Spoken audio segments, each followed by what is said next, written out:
أما بعد فقد قال الله تبارك وتعالى في القرآن المجيد أعوذ بالله من الشيطان الرجيم بسم الله الرحمن الرحيم كل نفس ذائقة الموت آمنت بالله صدق الله العظيم۔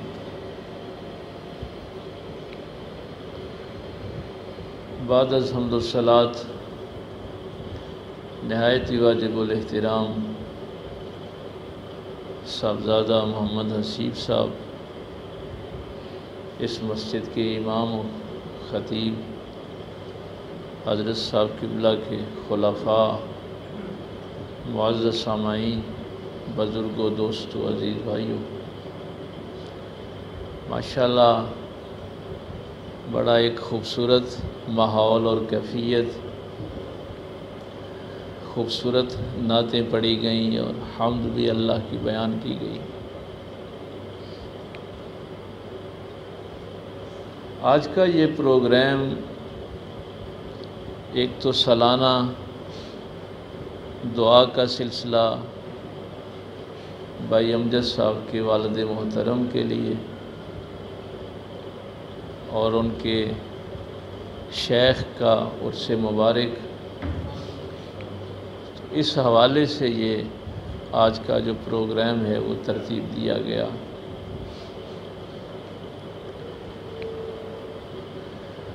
نعتوں میں آپ نے ایک دو چیزیں سیکھیں، وہ میں پہلے آپ کو بتا دوں۔ چونکہ ہمارا عقیدہ توحید بہت مستحکم ہے، چونکہ یہی بنیاد ہے اس دین کی۔ اللہ کی ذات یکتا ہے، تنہا ہے، اور کوئی اللہ نہیں ہے۔ یہ اس کی ذات کے حوالے سے ہمارا عقیدہ ہے۔ اور دوسرا، جو آپ میرے پاس جمعہ پڑھنے آتے ہیں، آپ کو پتہ ہے کہ یہ جملے ہم نے ازبر کروائے ہوئے ہیں کہ نہ اس کی ذات میں کوئی شریک ہے، نہ اس کی صفات میں کوئی شریک ہے۔ اگر وہ خالق ہے تو تنہا ہے، اگر وہ الہ ہے تو تنہا ہے، رازق ہے تو تنہا ہے، اقتدار صرف اسی اللہ کا ہے۔ اپنے اقتدار میں اس نے کسی کو شریک نہیں کیا، نہ کسی کو تفویض کیا ہے۔ مخلوق کے پاس اگر اقتدار ہے تو وہ عطائی ہے، اللہ کا اقتدار ذاتی ہے۔ اسی لیے قیامت والے دن بھی اسی اقتدار کی بات ہوگی، لمن الملک اليوم للہ الواحد القہار۔ تو ہمارے ہاں جہالت میں بہت کچھ کہہ دیا جاتا ہے۔ کبھی ہم اپنے پیروں کو ہی رازق سمجھ لیتے ہیں، اولاد دینے والا سمجھ لیتے ہیں۔ تو اس نے اپنی صفات میں کسی کو شریک نہیں کیا۔ مخلوق صرف دعا مانگ سکتی ہے، وہ کسی درجے کی بھی ہو۔ اقتدار اللہ کا ہے، معبود برحق صرف اللہ کی ذات ہے۔ یہی انبیاء بتانے کے لیے آئے ہیں اور یہی اللہ کے ولی بتانے کے لیے آئے ہیں۔ لیکن جب سے یہ دکانداریاں شروع ہوئی ہیں، آستانے برباد ہو گئے اور عقیدہ توحید کو کمزور کیا گیا کہ لوگوں کو بتایا گیا کہ پیر ہی سب کچھ کرتے ہیں، تو اس کی بربادی جو ہے وہ معاشرہ آج دیکھ رہا ہے کہ اللہ پر یقین جو ہے وہ ختم ہو گئے۔ اس لیے یہ بات ذہن میں رکھنا، یہ میں نے جو جملے کہے ہیں یہی ہمارا مین مقصد ہے کہ اللہ کی کسی صفت میں کوئی مخلوق شریک نہیں ہے، اور نہ اس نے یہ اپنے کام کسی کو دوسرے کو تفویض کیے ہیں کہ چلو تھوڑے سے تم کر لو، تھوڑے سے میں کر لوں۔ نہیں، وہ خالق ہے تو تنہا ہے، وہ معبود ہے تو یکتا ہے، اس کی صفات میں کوئی شریک نہیں ہے۔ اگر کسی نبی کو وہ عطا کر دے تو وہ عطا ہی ہے، حادث ہے، قدیم ذات صرف اللہ کی ہے۔ یہی اسلام کی خوبصورتی ہے۔ میں نے بنیاد بڑی مضبوط آپ کے سامنے رکھ دی۔ یہی اسلام جو دین ہے ہمارا، اس کی خوبصورتی ہے۔ باقی تمام مذاہب میں بندہ مرتا ہے تو تعلق ٹوٹ جاتا ہے۔ ہندوازم میں زرتشت جو آتش پرست ہیں، دنیا میں جتنے بھی مذاہب آپ کو ملیں گے وہ کہتے ہیں کہ بندہ مرا اور ختم ہو گیا۔ یہ اسلام ہے جو مرنے کے بعد تعلق نہیں ٹوٹنے دیتا۔ اسلام موت کے ساتھ تعلق نہیں ٹوٹنے دیتا۔ کل حسیب صاحب میرے ساتھ ہی تھے، ادھر پسرور میں ایک بہت بڑا اجتماع تھا، علماء کثیر تعداد میں تھے، تو تھے مختلف لوگ۔ آپ کو پتہ ہے بحثیں تو چلتی ہیں، کچھ کہتے ہیں دعا پہنچتی، کچھ کہتے ہیں نہیں پہنچتی۔ یہ قوم 1400 سال سے ابھی یہ فیصلہ ہی نہیں کر پائی کہ دعا پہنچتی ہے یا نہیں پہنچتی۔ اس قوم نے دنیا کو لیڈ کرنا ہے، اس قوم کو قیادت اللہ نے دینی ہے، جو تراویحوں کا فیصلہ نہیں کر سکی کہ 8 ہیں کہ 20 ہیں۔ 1400 سال گزر گئے۔ تو حسیب صاحب میرے ساتھ ہی تھے، میں نے وہاں ایک جملہ کہا، چونکہ تمام لوگ تھے، اہل حدیث بھی تھے، دیوبندی بھی تھے، سنی بھی تھے، تمام مکاتب فکر کے لوگ تھے۔ تو میں نے ان سے کہا کہ اسلام کی تو خوبصورتی یہی ہے، اگر دعا نہ پہنچتی ہوتی تو جنازے کا حکم ہی نہ ہوتا۔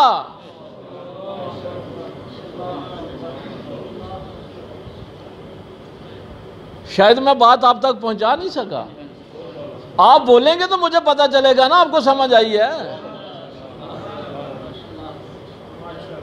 اگر جو تم کہتے ہو کہ صرف اپنے اعمال ہی کام آنے تھے تو جنازہ کیوں پڑھتے ہو؟ نہیں تعلق ٹوٹنے دیا مرنے کے بعد، اب بھی تیرا اس کے ساتھ تعلق ہے، اس کی بخشش کی دعا مانگ، اس کے لیے مغفرت مانگ۔ تعلق ٹوٹ جائے تو پھر کون کسی کے لیے کچھ مانگتا ہے؟ اگر عملی کام آنے تھے تو جنازے کی دعا کس لیے ہے؟ ابھی جنازے میں دعا مانگی، اختلاف ہو گیا، جنازے کے بعد دعا نہیں مانگنی۔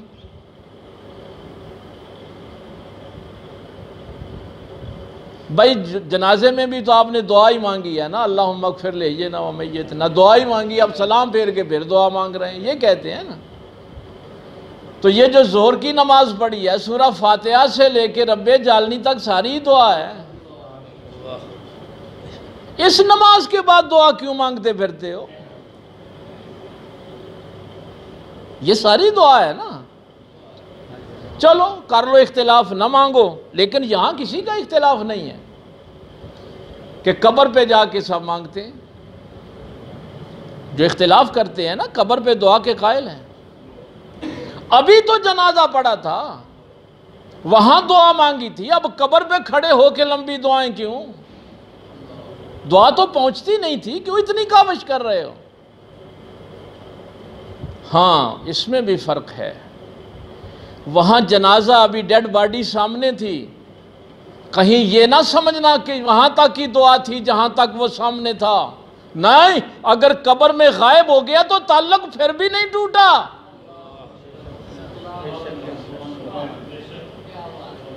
اب مت خیال کر کے شاید چھپ گیا ہے تو اب تعلق ٹوٹ گیا۔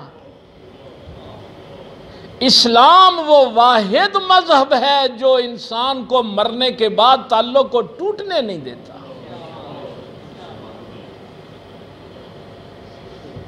پھر آ کے مسجد میں دعا مانگی، ربنا اغفر لی ولوالدی وللمؤمنین یوم یقوم الحساب۔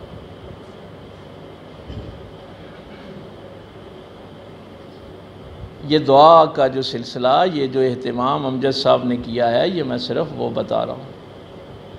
پھر ایک بات اور بھی، یہ جتنے کہتے ہیں نا کہ دعا نہیں پہنچتی، وہ اگر جنازے میں کوئی اونچی آواز سے رو رہا ہو نا، نوحہ پتہ کیا کسے کہتے ہیں؟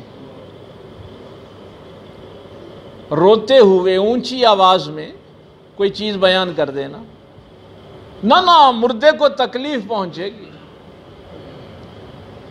تمہارے پیٹنے سے مردے کو تکلیف پہنچے گی۔ بھائی دعا تو اثر نہیں کرتی تھی، اس کے عمل کا اس کو اثر کیسے پہنچ گیا؟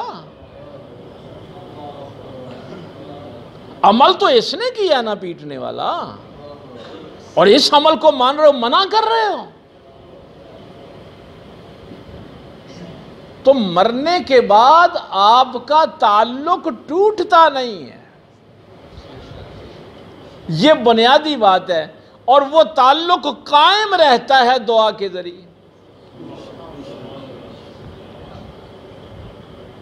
اس لیے نیک اولاد ہوگی تو وہ بھی دعا کرے گی، مومنین ہیں وہ سب کے لیے دعا کریں گے، پاک پیغمبر کی ساری امت کے لیے دعا کریں گے۔ امام غزالی نے ایک جملہ کہا تھا، کہتے ہیں آپ کو پتہ ہے کہ ان کو حجت الاسلام کہا جاتا ہے، اور علمی دنیا میں ان کا ایک اپنا نام ہے، لیکن کہتے ہیں کہ میں علماء کے پاس بڑی دیر رہا، انہوں نے مجھے علم پڑھایا لیکن سمجھایا نہیں، علم پڑھایا سمجھایا نہیں۔ میں فقہا کے پاس گیا، علم پڑھتا رہا، سمجھا نہیں۔ فرماتے ہیں پھر میں ایک درویش کی خانقاہ میں چلا گیا، وہاں لوگوں کے جوتے سیدھے کر رہا تھا جو وہاں زائرین آتے تھے۔ ایک دن دو لوگ آ گئے، آ کے انہوں نے اس درویش سے کوئی مسئلہ پوچھا، انہوں نے کہا کہ یار کسی عالم سے پوچھو، میں تو سادہ سا آدمی۔ اب میں جوتے سیدھے کر رہا تھا، اور وہ دونوں بندے میرے قریب سے گزر رہے تھے اور کہہ رہے تھے یار یہ دے نالوں تے امام غزالی کو نہیں پوچھ لیں دے جنگا۔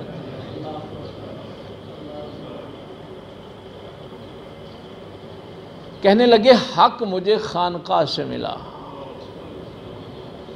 مدرسہ علم پڑھاتا ہے، سکول علم پڑھاتا ہے، خانقاہ علم سمجھاتی ہے، لیکن اقبال کہتا ہے کہ زاغوں کے تصرف میں عقابوں کے نشیمن۔ یہ جگہیں تو شاہینوں کی تھیں، لیکن اب وہاں پہ کوے بیٹھ گئے، جن کو خود پڑھنا نہیں آتا وہ سمجھائیں گے خاک۔ اب اس آیت کو زندگی میں پتہ نہیں آپ نے کتنی دفعہ اس کو پڑھا، لوگوں کو بھی سمجھایا، کل نفس ذائقۃ الموت، کتنی دفعہ اس آیت کو پڑھا ہے، لوگوں کو بھی پڑھ پڑھ کے سناتے رہتے۔ ہر نفس نے موت کا ذائقہ چکھنا ہے، پڑھ لیا، اردو ترجمہ ہو گیا، آگے پہنچا دیا، لیکن سمجھ کتنے لوگوں کو آئی اس جملے کی؟ یہ تعلق ٹوٹتا کیوں نہیں ہے؟ رہنا وہی پہ ہے، تعلق ٹوٹتا کیوں نہیں؟ ہاں یہاں ابھی کوئی مٹھائی لے کے آ جائے، میں سادہ سی مثال عرض کرتا ہوں، وہ آپ سب دوستوں سے کہے کہ یہ مٹھائی چکھ لو تھوڑی تھوڑی،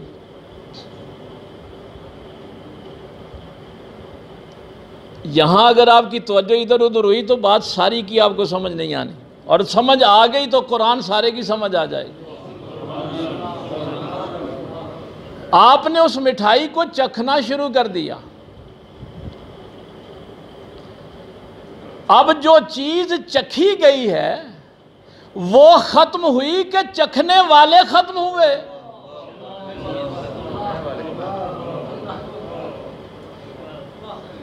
نہیں سمجھ آئی؟ بھائی جو چیز چکھی گئی ہے وہ ختم ہوئی ہے کہ چکھنے والا ختم ہوا ہے؟ بھائی موت چکھی گئی ہے نا، بندہ مومن موت کو ختم کرتا ہے، بندہ مومن ختم نہیں ہوتا۔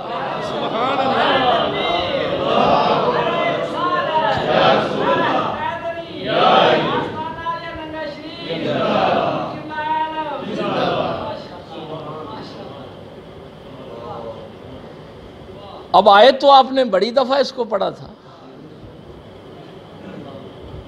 لیکن کبھی ذہن میں یہ آیا ہی نہیں ہوگا کہ جو چکھی جاتی ہے وہ ختم ہو جاتی ہے، چکھنے والا ختم نہیں ہوتا۔ اور اگر کوئی ایسا ذریعہ اللہ تعالیٰ اپنی رحمت کا، اپنے فضل کا انسانوں کو عطا کر دے، اس تعلق کو بھی اللہ مخلوق کے لیے ٹوٹنے نہیں دیتا، تاکہ مخلوق فیض یاب ہوتی رہے۔ 4000 سال سے اوپر وقت گزرا ہے، ایک فیض کا سرچشمہ تھا حضرت ابراہیم علیہ السلام کی صورت میں۔ 4000 سال کے بعد بھی اللہ نے مخلوق کا ابراہیم سے تعلق نہیں ٹوٹنے دیا۔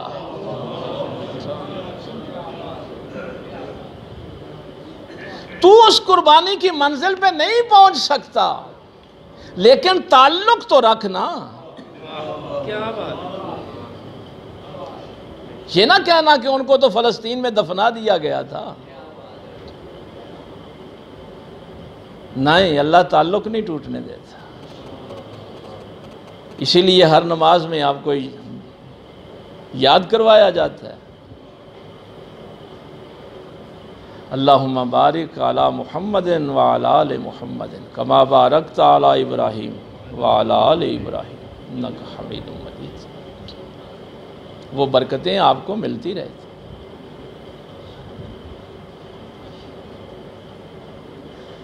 اب فرق کیا ہے؟ یہ فرق تھوڑا سا سمجھ لیں۔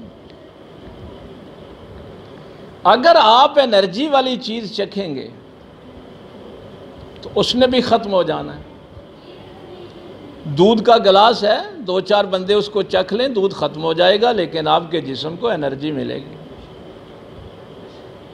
اور ایک بندہ زہر چکھنا شروع کر دے، دودھ کے اثرات اور ہیں، زہر کے اثرات اور ہیں، ختم دونوں نہیں ہو جانا ہے۔ دودھ نے بھی ختم ہو جانا ہے، زہر نے بھی ختم ہو جانا ہے، لیکن دودھ نور ہے، جو اس کو چکھے گا وہ اپنے اندر نور پیدا کر لے گا، اس کی روشنی قبر میں جانے کے بعد بھی باقی رہتی۔ جس نے اللہ کی معصیت میں، اللہ کی نافرمانی میں وقت گزارا، اس نے زہر، موت زہر کی صورت میں چکھا، برباد ہو گیا۔ اور جس نے اللہ اور اس کے رسول کی فرما برداری میں موت کو چکھا، وہ باقی ہو گیا۔ شکست موت کو ہی ہونی۔ اسی لیے جہاں موسیٰ کا ذکر آئے گا، فرعون کا بھی آئے گا۔ جہاں ابراہیم علیہ السلام کا ذکر آئے گا، نمرود کا بھی آئے گا۔ دونوں کی موت کا فرق ہے۔ ابراہیم کی موت کے بعد بھی، قبر میں جانے کے بعد بھی فیض ہزاروں سال تک جاری ہے، قیامت تک جاری رہے گا۔ اللہ کی فرما برداری میں موت کو چکھا ہے، اور نمرود نے اللہ کی نافرمانی میں موت کو چکھا ہے۔ ان کا ذکر عبرت کے لیے ہے۔ اور نبیوں اور ولیوں کا ذکر فیض حاصل کرنے کے لیے۔ اس لیے قرآن کریم نے جتنی بڑی نصیحت اس جملے میں کی ہے، کل نفس ذائقۃ الموت، یہ شاید ہی کسی اور جملے میں کی۔ اس لیے باقی مذاہب میں یہ باتیں چلتی ہیں کہ بندہ مرا ختم ہو گیا۔ ہمارے قرآن نے کہا کہ نہیں، جس چیز کو چکھا جاتا ہے وہ ختم ہوتی، چکھنے والا ختم نہیں ہوتا۔ 1000 سال بھی گزر جائے، داتا صاحب کا لنگر ویسے ہی چلتا ہے، بابا فرید کا لنگر ویسے ہی چلتا ہے۔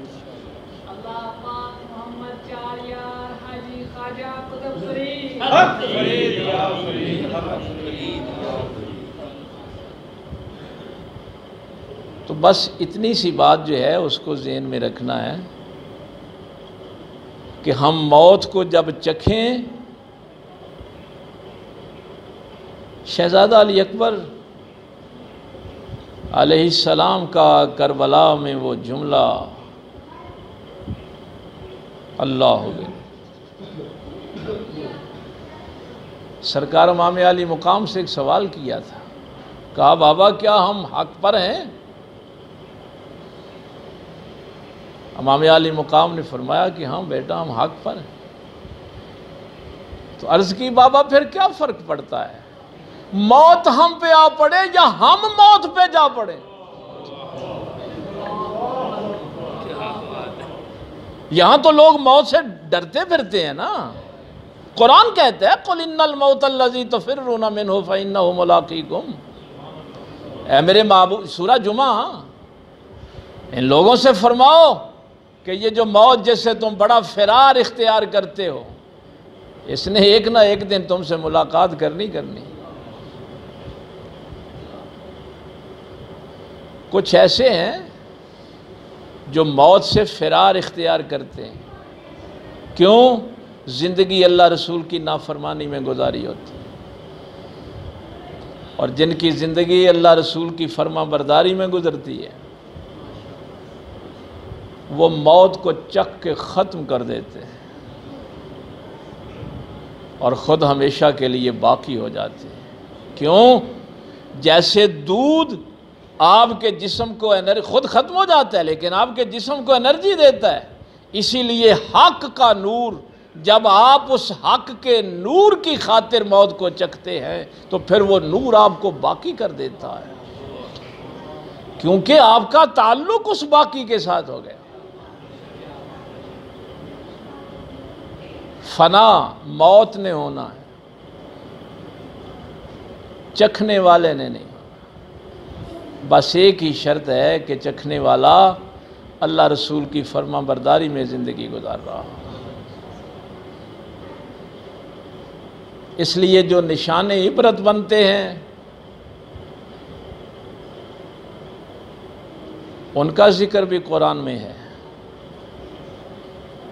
اور جن کے در سے ہمیشہ انسانوں کو فیض ملتا ہے ان کا ذکر بھی قرآن میں ہے۔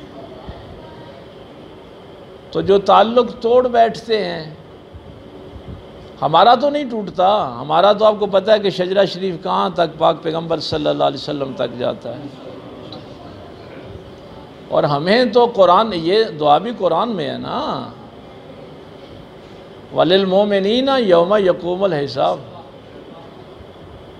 میں تو کئی دفعہ ان سے یہ بھی کہتا ہوں کہ تم تو کہہ رہے ہو نا کہ جو چلے گئے وَلِإِخْوَانِنَا الَّذِينَ سَبَقُونَا بِالْإِيمَانِ، میرے وہ بھائی جو صاحب ایمان پہلے مجھ سے دنیا سے چلے گئے، یہ 28واں پارہ ہے، ربنا اغفر لنا وَلِإِخْوَانِنَا الَّذِينَ سَبَقُونَا بِالْإِيمَانِ، مولا کریم ہماری بھی مغفرت فرما، اور جو ہمارے بھائی ایمان کی حالت میں ہم سے پہلے چلے گئے۔ یہ دعائیں تو اللہ نے سکھائی ہیں، لیکن یہاں اس دعا میں تو کمال کر دیا کہ یوم یقوم الحساب ابھی آیا نہیں، قیامت ابھی آئی نہیں، اور ہمیں حکم ہے کہ جو آئیں گے قیامت تک، جنہوں نے ابھی آنا ہے، آ کے ایمان لانا ہے، پھر نیک اعمال کرنے ہیں، ہم تو ان کے لیے بھی دعا کرتے ہیں جنہوں نے ابھی آنا ہے۔ اس لیے ہمارا تعلق صرف گزرے ہوں کے ساتھ نہیں، آنے والوں کے ساتھ بھی ہے۔ ہم نے اس دین کی خوبصورتی کو سمجھا نہیں ہے۔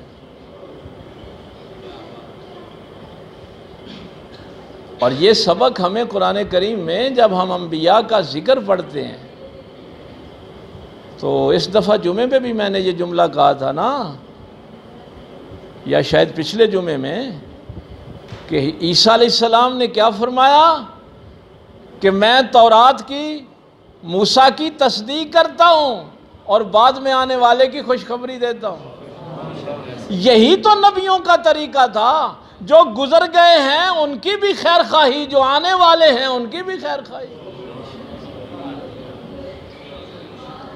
تو تعلق تو بدبختوں کا ٹوٹتا ہے۔ بدبخت ہوتے ہیں جن کا تعلق ماں باپ کی قبر سے ٹوٹ جائے۔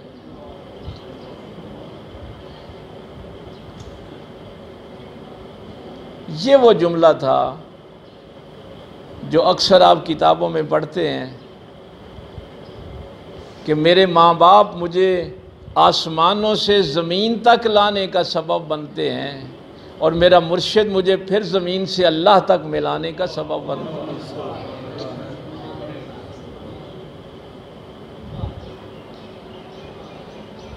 تو اصل میں گفتگو تو میں زیادہ کرتا، لیکن ادھر آپ کے پیر بھائی ہیں قلعہ احمد آباد میں، ان کی والدہ فوت ہو گئی ہے، تو وہاں میں نے جنازے کے لیے جانا ہے۔